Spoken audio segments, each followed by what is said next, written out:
ആലപ്പുഴയിൽ യൂത്ത് കോൺഗ്രസ് പ്രവർത്തകരെ മർദ്ദിച്ച സംഭവത്തിൽ മുഖ്യമന്ത്രിയുടെ അംഗരക്ഷകർക്കെതിരെ പരാതി. യൂത്ത് കോൺഗ്രസ് കേന്ദ്ര മനുഷ്യാവകാശ കമ്മീഷനും DGPക്കെതിരെയുമാണ് പരാതി നൽകിയത്. ഇന്ന് കായംകുളത്തും ഭിന്നശേഷിക്കാരനായ യൂത്ത് കോൺഗ്രസ് സംസ്ഥാന സെക്രട്ടറി അജിമോൻ കണ്ടല്ലൂർ അടക്കമുള്ളവർക്ക് മർദ്ദനമേറ്റിരുന്നു.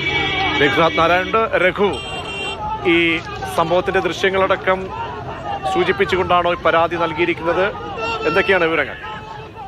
അതേ രതീഷ്, കഴിഞ്ഞ ദിവസമാണ് മുഖ്യമന്ത്രിയുടെ അംഗരക്ഷകർ ഡ്യൂട്ടിയിലുണ്ടായിരുന്ന പോലീസ് ഉദ്യോഗസ്ഥർ കീഴ്പ്പെടുത്തിയ പ്രതിഷേധക്കാരെ അതിക്രൂരമായി വർദ്ധിച്ചത്. മുഖ്യമന്ത്രിയുടെ ഗൺമാനും അംഗരക്ഷകരും മുഖ്യമന്ത്രിയുടെ വാഹന വ്യൂഹത്തിൽ നിന്ന് ഇറങ്ങി വന്നാണ് ഈ യുവാക്കളെ മർദ്ദിച്ചത്. ദൃശ്യങ്ങൾ വ്യാപകമായി ചർച്ച ചെയ്യപ്പെടുകയും പോലീസിന്റെ നടപടിക്കെതിരെ മുഖ്യമന്ത്രിയുടെ അംഗരക്ഷകരുടെ നടപടിക്കെതിരെ പോലീസിനുള്ളിൽ തന്നെ ചില ഉദ്യോഗസ്ഥർക്ക് എതിർപ്പുണ്ട്. കാരണം നമുക്ക് ദൃശ്യങ്ങളിൽ നിന്ന് തന്നെ വ്യക്തമായി കാണാൻ സാധിക്കുക, പ്രതിഷേധക്കാരെ അവിടെ ഉണ്ടായിരുന്ന പോലീസ് ഉദ്യോഗസ്ഥർ കീഴ്പ്പെടുത്തി നിയന്ത്രിച്ചതിന് പിന്നാലെയാണ് ഈ ഉദ്യോഗസ്ഥർ മുഖ്യമന്ത്രിയുടെ ഗൺമാൻ ഉൾപ്പെടെയുള്ള സ്ഥിരം അംഗരക്ഷകർ ഇറങ്ങി വന്ന് ചൂരത് കൊണ്ട് യുവാക്കളുടെ തലയ്ക്കും ഒക്കെ ഇട്ട് അടിക്കുകയും മർദ്ദിക്കുകയും ഒക്കെ ചെയ്തിരുന്നു. മാത്രമല്ല ഭീഷണിപ്പെടുത്തുകയും ചെയ്തിരുന്നു. എന്തായാലും ഈ വിഷയത്തിൽ സമൂഹ മാധ്യമങ്ങൾ ഉൾപ്പെടെ വലിയ വിമർശനം ഉയർന്നിട്ടുണ്ട്.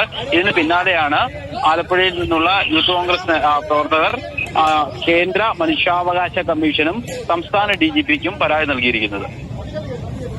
ശരി, രഘുനാഥാണ് വിവരങ്ങൾ നൽകിയത്.